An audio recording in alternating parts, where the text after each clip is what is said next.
Udaipur files movie पर रोक लगा दी गई है और रोक लगाई है उस दिल्ली हाई कोर्ट ने जिसके जज यशवंत वर्मा के घर बोरे भर भर कर नोट मिले थे। नुपुर शर्मा की पोस्ट शेयर करने मात्र पर उदयपुर के कन्हैयालाल टेलर की हत्या करने वाले मोहम्मद गौश और मोहम्मद रियाज को ढेरों सबूत होने के बावजूद 3 साल में सजा मिलना तो दूर गवाहों की पेशी तक नहीं हुई है। परंतु मर्डर को दिखाने वाली फिल्म पर मात्र 3 दिन में रोक लगा दी कट्टरपंथी मौलाना मदनी की पिटीशन पर। लोग कहने लग गए हैं देश में मोदी सरकार से ज्यादा ताकत कपिल सिब्बल, अभिषेक मनु सिंघवी और प्रशांत भूषण जैसे दलालों की है। सरकार बटला हाउस, ओखला और हल्द्वानी जैसे अनेक क्षेत्रों में बांग्लादेशी और रोहिंग्या घुसपैठियों के अवैध कब्जों पर बुलडोजर चलाती है, सुप्रीम कोर्ट रोक लगा देता है।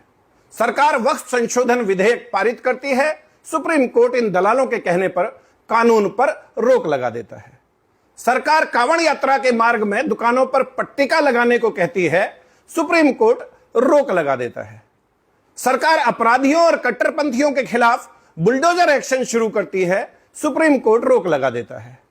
फर्जी गांधी राहुल को 2 साल की सजा मिलती है, सांसदी चली जाती है, सुप्रीम कोर्ट रोक लगा देता है।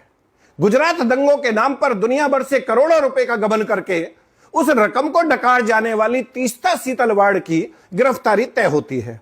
सुप्रीम कोर्ट सिब्बल के कहने पर आधी रात को रोक लगा देता है। अपने कोर्ट ऑफिस में साथी महिला को जंगा पर बैठाकर ऑन कैमरा घृणित कर्म करते हुए उसे जज बनाने का लालच देने वाले सिंघवी जैसे गलीच का लाइसेंस कैंसिल करने की बजाय सुप्रीम कोर्ट उसकी गंदी वीडियो सोशल साइट से हटाने का आदेश देता है। मतलब चल क्या रहा है भाई इस देश में? सरकार का कोई रसूख मानता है कोर्ट या नहीं? आम इंसान की तो छोड़ो, एक वकील कोर्ट ऑफिसर होता है, कोर्ट साहब से कम पढ़ा लिखा नहीं होता। उनकी कोई वैल्यू है या नहीं साहब की नजर में? हिंदू की तो खैर कोई औकात है ही नहीं इनकी नजर में। देश के प्रधानमंत्री जिनकी लोकप्रियता वर्ल्ड लीडर की है, लगातार तीसरी बार चुनकर आए हैं, आवश्यकता से अधिक आदर सम्मान दे रहे हैं, वो भी नहीं पच रहा है जज साहब लोगों को। देश में हिंदू बहन बेटियों के साथ लव जिहाद पर आप आंख मूंद लेते हो, मौन हो जाते हो आप जबरन धर्म परिवर्तन पर, तुष्टीकरण पर और जनसंख्या असंतुलन पर। बांग्लादेशी और रोहिंग्या घुसपैठियों पर सरकारी कार्रवाई शुरू होते ही आपकी छाती में दूध उतर आता है।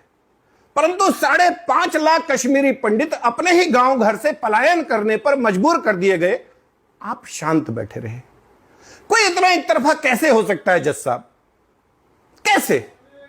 आप भी इंसान हो, एक बार दिल पर हाथ रखकर सोचो कि आप और आपका पूरा परिवार, कुनवा खानदान और पूरा का पूरा गांव उजाड़ दिया जाए, भगवान कभी ना करे आपकी बहन, आपकी बेटी के साथ कश्मीरी पंडित गिरजा टिक्कू की तरह सामूहिक दुराचार हो।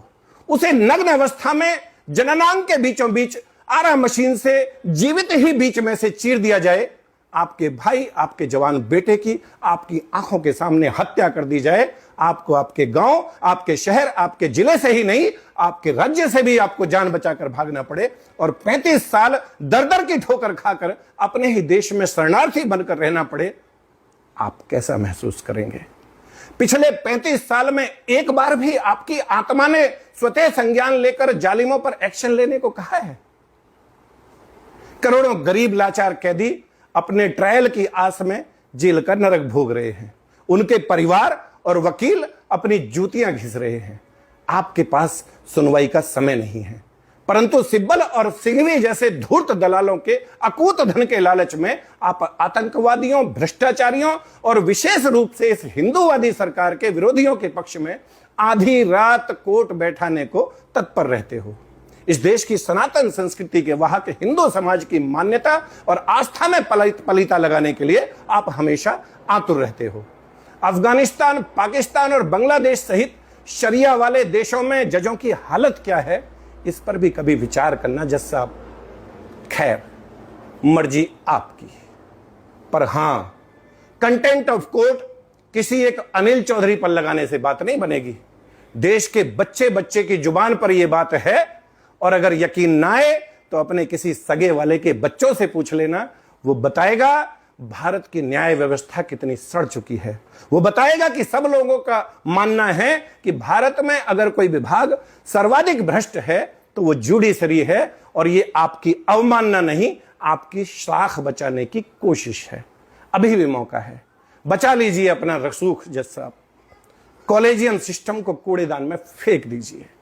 न्यायिक व्यवस्था में आमूलचूल परिवर्तन की आवश्यकता है। आप समझिए इस बात को, और फिर भी अगर लगे कि गंदगी को दूर करने की बजाय मुझ पर एक्शन लेना ज्यादा जरूरी है तो ठीक है, आखिर someone has to bell the cat.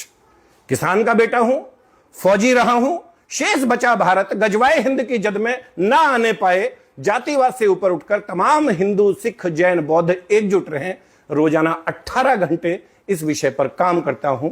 कष्टों में रहने की आदत है, मर्जी आपकी। My number is 9310073539। Vande Mataram. Bharat माता की